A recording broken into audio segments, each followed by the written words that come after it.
बात मार्केट की। आज निफ्टी बैंक एक्सपायरी के दिन बाजार में तेजी रही। इसी तेजी के साथ निफ्टी और पीएसयू बैंक इंडेक्स रिकॉर्ड ऊंचाई पर बंद हुए। पीएससी, एनर्जी, फार्मा शेयरों में भी सबसे ज्यादा खरीदारी रही। वहीं ऑटो, आईटी शेयरों पर दबाव देखने को मिला। व्हाइट ओक कैपिटल मैनेजमेंट के सीईओ आशीष सोमैया का कहना है कि बाजार में 6 से 9 महीने तक संभल कर निवेश करें। उन्होंने आगे कहा कि 2 साल के नजरिए से बाजार में पैसा बन सकता है, इसलिए निवेशक लंबे समय के लिए निवेश करें। कई सारे जहां थे वही है, लेकिन बहुत शार्प एक मूवमेंट आ गया, तो सावधान रहना, सतर्क रहना वैसे भी जरूरी था और अभी भी जरूरी है। काफी समय से हम यही बोल रहे हैं कि पैसा स्टैगर करके लगाइए। बड़ा पैसा लगाना, लमसम लगाना या ऐसा कोई सोच रखना कि भाई मार्केट हाथ से निकल जाएगा, मार्केट भाग जाएगा, ये सारी चीजों से गलतियां होने की ज्यादा पॉसिबिलिटी होती है। अगर आप मुझे बोले कि यहाँ से 2 साल का भी पर्सपेक्टिव है, समझिए हम 2023 में है, अगर कोई 2025 तक भी रुकता है तो मुझे ऐसा लगता है कि काफी पॉजिटिविटी है, काफी अच्छा रिटर्न बन सकता है। कि भाई ऐसा कोई बेरिश व्यू नहीं है, लेकिन बुलिश व्यू अगर 2-3 साल के आगे आप पार करें तब बनता है। लेकिन आने वाले 6 मंथ्स मुझे ऐसा लगता है कि कोई क्लियर डायरेक्शन मिलना मुश्किल है और इस तरीके की ऊंच नीच के लिए हमको प्रिपेयर्ड रहना चाहिए। और कैसा रहा आज का बाजार, समझते हैं सुमित मल्होत्रा से। बताइए सुमित, किन सेक्टर्स और शेयर्स में आज एक्शन रहा? तो देखिए, आज भी थोड़ा सा वोलेटाइल सेशन जरूर रहा, लेकिन लास्ट आवर में बढ़िया रिकवरी और रिकवरी के बाद बाजार बंद हुआ। तो रिकवरी में पार्टिसिपेशन रहा कुछ हैवी वेट्स का, रिकवरी में पार्टिसिपेशन रहा मिड कैप का। तो कुछ निफ्टी के बढ़ने वाले शेयरों में कोल इंडिया 3.5% का उछाल यहां पर रहा, करीब 280 के आसपास बंद हुआ। ग्रासिम 1933 की जोन में क्लोजिंग, 3.5% तेजी यहां पर भी देखने को मिली। टाटा कंज्यूमर, भारतीय एयरटेल, इनफैक्ट भारतीय एयरटेल नए ऑल टाइम हाई पर क्लोज होता हुआ दिखाई पड़ा। लाइकवाइज निफ्टी गिरने वाले शेयरों की बात की तो HDFC लाइफ 1.5% नीचे, M&M, अदानी पोर्ट, L&T, कुछ ऐसे नाम जो कि करीब 1 से लेके 1.5% की बिकवाली के साथ बंद होते हुए दिखाई पड़े।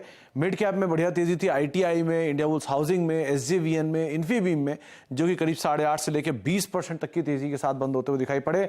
और मिड कैप गिरने वाले शेयरों में max health care, IRFC, data patterns, Whirlpool 3.5 से लेकर 6% तक की बिकवाली यहां पर भी आते हुए दिखाई पड़ी। लाइकली आज PSU बैंकिंग का दिन था, तो थोड़ी खरीदारी थी PNB में, BIOB में, सेंट्रल बैंक ऑफ इंडिया और पंजाब नेशनल बैंक, जहां पर करीब 6 से लेकर 9% तक का उछाल आज के सत्र में आता हुआ दिखाई पड़ा। शुक्रिया सुमित। और सरकार उज्ज्वला योजना के तहत 75 लाख नए LPG कनेक्शन देगी।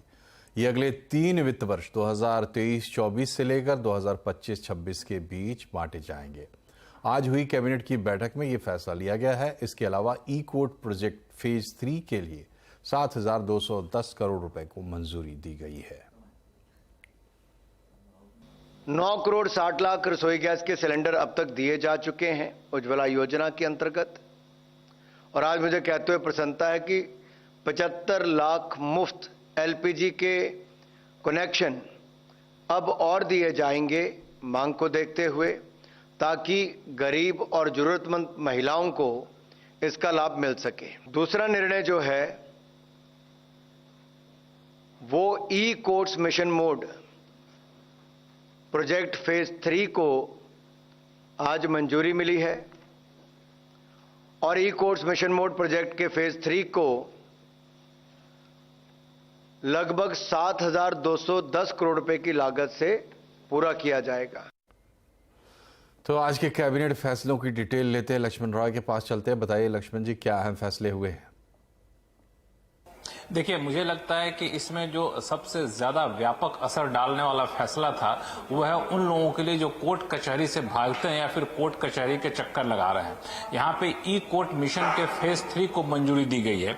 इस ई-कोर्ट के जो मिशन फेज 3 इसके तहत सरकार 7,210 करोड़ रुपए खर्च करेगी।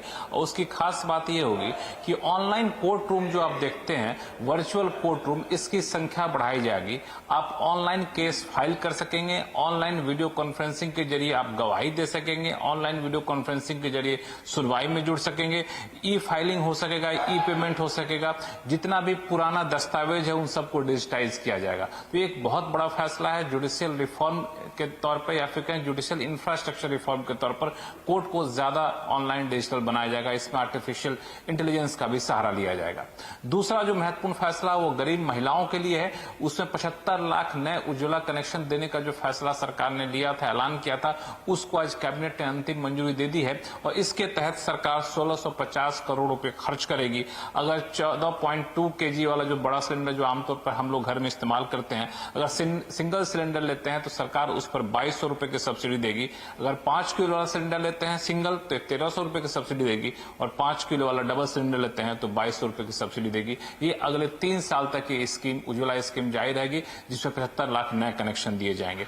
और तीसरा फैसला हुआ है जो सुवर्ण फार्मा कंपनी है, उसमें 9589 करोड़ रुपए के विदेशी निवेश को मंजूरी दी गई है।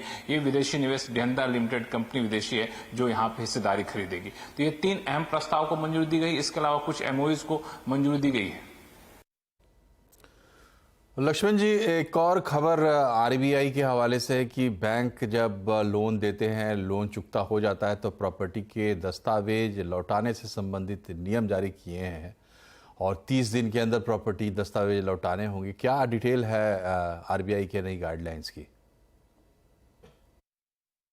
बिल्कुल, जब से ये खबर हम लोगों ने चलाई है उसके बाद ट्विटर पर कई लोग यहाँ तक कह रहे हैं कि हमें 6 साल बाद दस्तावेज मिले बैंक से। किसी ने कहा कि हमें 8 महीने लग गए दस्तावेज लेने में, कुछ लोग कह रहे हैं कि महीनों से हम दस्तावेज के चक्कर काट रहे हैं। तो ऐसे लोगों की ये समस्याएं अब दूर होने वाली है, क्योंकि रिजर्व बैंक ने सभी बैंकों को या फिर सभी वित्तीय संस्थान को जो रजिस्टर्ड हैं, जो लोन देते हैं, उनको कहा है कि अगर आप किसी प्रॉपर्टी, चाहे मूवेबल प्रॉपर्टी हो, इमूवेबल हो, उसके लोन देते हैं उसके लिए, तो आप जो दस्तावेज लेते हैं, यानी बैंक जो भी दस्तावेज कर्जदार से, बोरोवर से लेता है, लोन चुकाने के 30 दिन के भीतर भीतर ये दस्तावेज आप वापस कर दीजिए ग्राहक को। अगर 30 दिन के भीतर भीतर बैंक दस्तावेज वापस करने में नाकाम रहता है और इसमें बैंक की गलती पाई जाती है तो प्रतिदिन 5000 रुपए का हर्जाना ग्राहक के खाते में बैंक को जमा करना पड़ेगा। 5000 रुपए प्रतिदिन काफी अच्छा खासा हर्जाना हो जाएगा। हाँ, अगर दस्तावेज गुम हो गया है या फिर दस्तावेज डैमेज हो गया है तो ये बैंक की जिम्मेदारी है कि डुप्लीकेट दस्तावेज निकलवाने में ग्राहक की मदद करे और इस तरीके से मदद करे कि अगले 30 दिन यानी कुल 60 दिन के भीतर भीतर वो दस्तावेज, डुप्लीकेट दस्तावेज कंज्यूमर को मिल जाए। अगर नहीं मिलता है 60 दिन के भीतर, फिर 61वें दिन से फिर 5000 रुपए प्रतिदिन के हिसाब से जुर्माना लगना शुरू हो जाएगा।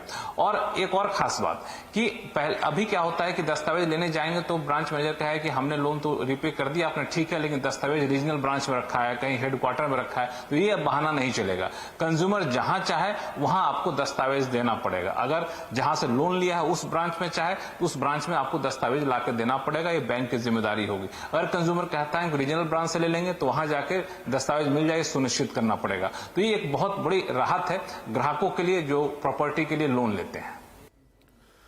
शुक्रिया लक्ष्मण जी। और आज दिल्ली में इंडिया गठबंधन की बैठक हुई। बैठक में सीट शेयरिंग फॉर्मूले की प्रक्रिया को तेज करने का फैसला लिया गया है। इसके अलावा गठबंधन की पहली साझा रैली भोपाल में अक्टूबर में की जाएगी, ये भी फैसला हुआ है। The coordination committee decided to start the process for determining the seat sharing. It was decided that the member parties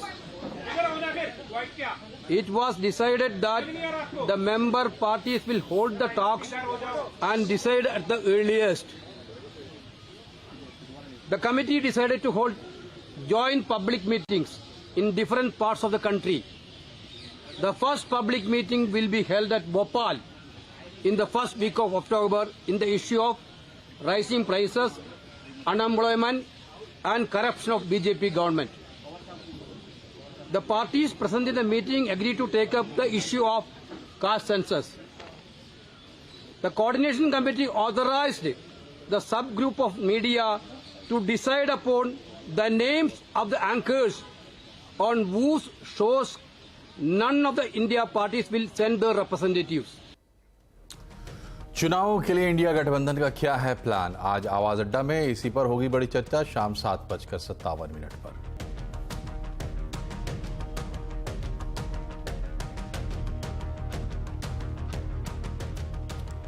Kota के कोचिंग स्टूडेंट्स के सुसाइड के मामले थमने का नाम नहीं ले रहे हैं। नीट की तैयारी कर रही एक और छात्रा ने फांसी लगाकर जान दे दी है। छात्रा का शव गर्ल्स हॉस्टल से बरामद हुआ है। छात्रा 5 महीने पहले ही झारखंड से नीट की तैयारी करने आई थी। घटना विद्याधर नगर थाना क्षेत्र के इलेक्ट्रॉनिक कॉम्प्लेक्स स्थित हॉस्टल की है। जानकारी के मुताबिक छात्रा के कमरे में कोई सुसाइड नोट बरामद नहीं हुआ है। फिलहाल पुलिस मामले की जांच कर रही है। वहीं बता दें कि कोटा में इस साल किसी कोचिंग के छात्र द्वारा आत्महत्या का ये 24वां मामला है। आज आयुष्मान भव अभियान की शुरुआत हो गई है। देश के हर व्यक्ति, हर गांव और कस्बे तक स्वास्थ्य सुविधाओं को पहुंचाने के लिए और आयुष्मान भारत को ज्यादा मजबूती देने के लिए इस अभियान को शुरू किया गया है। राष्ट्रपति द्रौपदी मुर्मू ने आज इसकी शुरुआत की। प्रधानमंत्री नरेंद्र मोदी के जन्मदिन 17 सितंबर से लेकर 2 अक्टूबर तक सेवा पखवाड़ा का आयोजन किया जाएगा, जिसमें स्वास्थ्य मेले लगाए जाएंगे। सरकारी हॉस्पिटल और जन कल्याण केंद्र पर कैंप लगाए जाएंगे। इसमें गरीब और मध्य वर्ग के लोगों का मुफ्त इलाज होगा। आदरणीय राष्ट्रपति महोदया जी आयुष्मान भव अभियान की शुरुआत कर रही है, जिसमें 3 अलग अलग ड्राइव चलाई जाएगी। आयुष्मान भव अभियान में आयुष्मान आपके द्वार तीसरा चरण, आयुष्मान मेला, आयुष्मान गांव और आयुष्मान वार्ड, आयुष्मान सभा का आयोजन, इसके अतिरिक्त अंगदान शपथ अभियान। सरकार कारों में फिलहाल एयरबैग्स को अनिवार्य करने नहीं जा रही है। 1 अक्टूबर से 6 एयरबैग्स को अनिवार्य करने की बात कही गई थी। सड़क परिवहन मंत्री नितिन गडकरी ने एकमा के वार्षिक सम्मेलन में कहा कि Bharat NCAP car rating system आने के बाद कंपनियां खुद ही 6 एयरबैग्स लेकर आएंगी। Bharat NCAP and star rating is already started. Now the manufacturer, those who are giving 6 bags, some of the people are making advertisement. They will get more share. And already all the market, already they have accepted. One company, they may have some reservation. It is up to them. I take the decision. Whether you want to take it or not, you leave it about it. But now people are cautious. And whatever the economic model, they have 6 bags, people will prefer to take that car.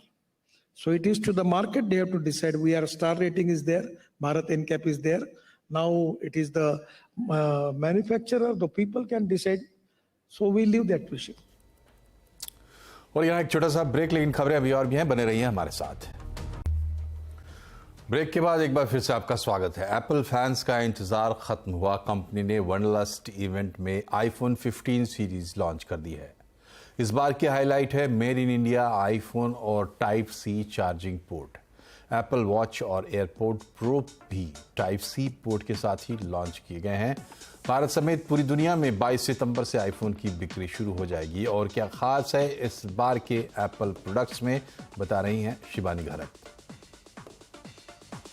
Apple ने अपने सितंबर event wanderlust में अपने iPhone series 15 और Apple watch से पर्दा हटा दिया है। अभी इन सारे के सारे डिवाइसेस में कुछ सॉफ्टवेयर चेंजेस, कुछ डिजाइन अपग्रेड्स के अलावा आपको सबसे इंपॉर्टेंट चीज जो बदली है वो है टाइप सी कनेक्टर। आपको सारे के सारे आईफोन्स में इनफैक्ट मिलेगा। जो लाइटनिंग कनेक्टर है उसे एप्पल ने बिल्कुल डिच कर दिया है।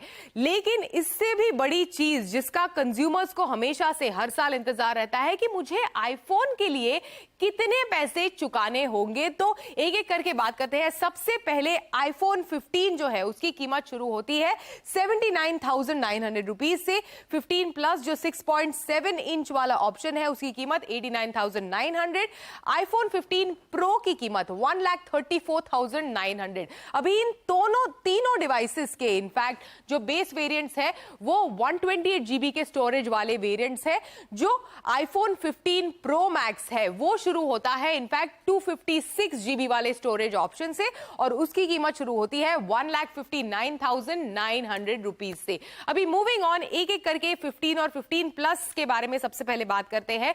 तो इनमें क्या बदला है? इनमें इनफैक्ट पिछले साल का जो डायनामिक आइलैंड जो हमें प्रो वेरिएंट्स में नजर आ रहा था वो इनफैक्ट इन बेस वेरिएंट्स में इस साल कंपनी ने इंट्रोड्यूस किया है। डायनामिक आइलैंड की मदद से कई सारी चीजें आप ऑन द गो आपके डिस्प्ले पर देख वगैरह सकते हैं, विजेट्स वगैरह आप आसानी से एक्सेस कर सकते हैं। इसी के साथ साथ प्रो लेवल की कैमरा सिस्टम आपको इन डिवाइसेस पर मिलेगी। फॉर एग्जांपल 48 मेगापिक्सल का प्राइमरी कैमरा जो पिछले साल 14 प्रो और प्रो मैक्स पर नजर आ रहा था, वो बेस वेरिएंट पर कंपनी लेकर आई है। इसी के साथ साथ 12 मेगापिक्सल का टेलीफोटो है ही, पोर्ट्रे मोड जो है उसे और भी बेहतर बनाया है इस साल के बेस वेरिएंट्स में। अभी प्रो और प्रो मैक्स में क्या बदला है? सबसे बड़ी चीज टाइटेनियम हाउसिंग आपको इन डिवाइसेस के साथ मिलेगी। कंपनी का ऐसे दावा है कि ये डिवाइसेस को और लाइट बनाएगी, और ज्यादा मजबूत या फिर ड्यूरेबल बनाएगी। इसी के साथ साथ एक एक्शन बटन भी है, जो साइलेंट बटन हुआ करता था उसकी जगह पे एक एक्शन बटन इनफैक्ट कंपनी ने इंट्रोड्यूस किया है। टाइटेनियम केसिंग के साथ साथ A17 प्रो चिप जो बिल्कुल एक पीसी जैसी पावर आपको डिवाइसेस पर देगी, ये इनफैक्ट आपको इन डिवाइसेस पर मिलेगी। ये चिप इनफैक्ट इन डिवाइसेस को पावर करती है। अभी एप्पल वॉच सीरीज 9 और एप्पल वॉच अल्ट्रा भी, जैसे मैंने कहा, इस इवेंट के दौरान लॉन्च हुए। Ultra 2 in fact. तो एप्पल वॉच सीरीज 9 की कीमत शुरू होती है 41,900 रुपीज से। एप्पल वॉच अल्ट्रा 2 आपको 89,900 रुपीज में मिलेगी। कुछ फीचर्स है, for example double tap feature, जिसकी मदद से आप इजीली कॉल रिसीव वगैरह कर सकते हैं, डिस्कनेक्ट कर सकते हैं, कैमरा ऐप लॉन्च कर सकते हैं, वो आप डबल टैप फीचर से इस डिवाइस पर कर सकते हैं। इसी के साथ साथ precision finding for finding your iPhone, ये भी फीचर इन वॉचेस के साथ अवेलेबल है। और much awaited iPhone 15 series launch होते ही एप्पल के कुछ पुराने मॉडल्स के दाम में भारी गिरावट देखने को मिल रही है। पिछले साल लॉन्च हुए आईफोन 14 और आईफोन 14 प्लस की कीमतों में करीब 10,000 की कमी आई है। आईफोन 14 और आईफोन 14 प्लस को 79,900 रुपये और 89,900 रुपये की शुरुआती कीमत पर लॉन्च किया गया था, मगर अब एप्पल की साइट पर दोनों फ़ोन को 69,900 रुपये और 79,900 रुपये की शुरुआती कीमत पर लिस्ट किया गया है। इसके साथ अगर आप ये ख़रीदारी चुनिंदा कार्ड से करेंगे तो आपको अलग से डिस्काउंट्स भी मिलेंगे। केरल में निपा वायरस के वेरिएंट ने हड़कंप मचा दिया है। दरअसल बांग्लादेश से आया ये वेरिएंट काफ़ी जानलेवा बताया जा रहा है। इसको लेकर 4 जिलों में कंटेनमेंट जोन बनाए गए हैं। जानकारी लेते हैं संवाददाता दीपाली नंदा से। बताएं दीपाली। देखिए, अभी तक देश में निपा वायरस के 4 केसेस सामने आए हैं और ये सभी केसेस केरल में पाए गए हैं। स्वास्थ्य मंत्री मनसुख मंडाविया की तरफ से पुष्टि की गई है कि इन 4 मरीजों में से 2 मरीजों की मौत निपा वायरस की वजह से हुई है। सिचुएशन को देखते हुए केंद्र सरकार की तरफ से एक्सपर्ट टीम को केरल भेज दिया गया है। साथ ही साथ national institute of virology Pune के वैज्ञानिक भी केरल पहुंच गए हैं, जो वहां पर चमगादड़ पर रिसर्च करेंगे। स्थिति को देखते हुए राज्य सरकार की तरफ से 4 इलाके ऐसे हैं जहां पर 7 कंटोनमेंट जोन्स बनाए गए हैं। अगर इन 4 इलाकों की बात करें तो इसमें वायनाड, कन्नूर, कोझिकोड और मलप्पुरम के नाम शामिल है। यहाँ पर 7 कंटेनमेंट जोन बनाए गए हैं जहां पर मास्क लगाना अनिवार्य किया जा चुका है। मैं आपको बता दूं 2018 में भी केरल में निपा वायरस से करीब 21 लोगों की मौत हुई थी। 2019-20 में भी कुछ मामले केरल में सामने आए थे, लेकिन अब एक बार फिर से ये वायरस केरल में पाया गया है। और कितना इन्फेक्शियस है इस बारे में जो एक्सपर्ट की राय है वो ये कि अगर हम कोविड के हिसाब से देखें तो ये और भी ज्यादा तेजी से अपना संक्रमण फैलाता है, इसलिए जरूरी है एहतियात बरतना। जो मरीज मिले हैं उनके संपर्क में जो लोग आए हैं फिलहाल उन्हें आइसोलेट किया हुआ है और उनका इलाज केरल में किया जा रहा है। तो केंद्र सरकार और राज्य सरकार दोनों निपा वायरस को लेकर नजर बनाए हुए हैं। नॉर्थ कोरिया के तानाशाह किम जोंग रूस के दौरे पर है। बुधवार को रूसी स्पेस पोर्ट वास्तवन कॉस्मोड्रोम में राष्ट्रपति व्लादिमीर पुतिन और किम जोंग के बीच मुलाकात हुई। इस दौरान दोनों नेताओं के बीच डेलीगेशन लेवल की बातचीत भी हुई। इस मुलाकात के बाद राष्ट्रपति पुतिन ने ऐलान किया कि उनका देश उत्तर कोरिया को सैटेलाइट बनाने में मदद देगा। वहीं किम ने कहा कि रूस के साथ बेहतर रिश्ते हमारी प्राथमिकता हैं। हम साम्राज्यवाद के खिलाफ लड़ाई में हमेशा रूस के साथ थे और रहेंगे। बता दें कि किम जोंग मंगलवार को अपनी प्राइवेट ट्रेन से रूस के व्लादिवोस्तोक शहर पहुंचे थे। लीबिया में डेनियल तूफान के कारण आई बाढ़ ने तबाही मचा दी है। पूर्वी शहर डरना इस बाढ़ में सबसे ज़्यादा प्रभावित हुआ है। यहाँ अब तक 5300 लोगों की मौत हो चुकी है, जबकि करीब 10,000 से ज़्यादा लोग लापता हैं। रन्नौ शहर का लगभग 1/4 हिस्सा बाढ़ की वजह से पूरी तरह बह गया है। डरना समुद्री तट के किनारे बसा है। यहाँ करीब 89,000 लोग रहते हैं। फिलहाल रेस्क्यू ऑपरेशन जारी है। अब तक सुरक्षा कर्मियों ने 1500 लोगों के शव निकाले हैं।